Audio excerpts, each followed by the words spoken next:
திமுகவில் மட்டும் குடும்ப அரசியல் அல்ல, இன்று இவருடைய அரசியலும் மகன், மைத்துனர், மாப்பிள்ளை போன்றவர் தலையீடுகள் இருக்கிறது என்பது நாடெஞ்ச உண்மை.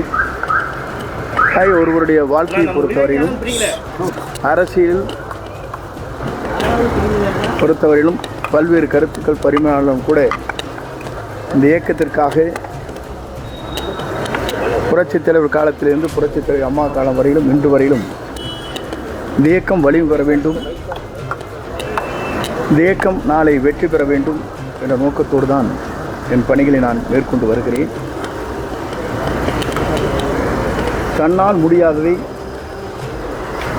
முடியும் என்று சொல்லி தன்னையும் ஏமாற்றிக் கொண்டு மற்றவர்களும் ஏமாற்றக்கூடாது என்பதுதான் தத்துவம்.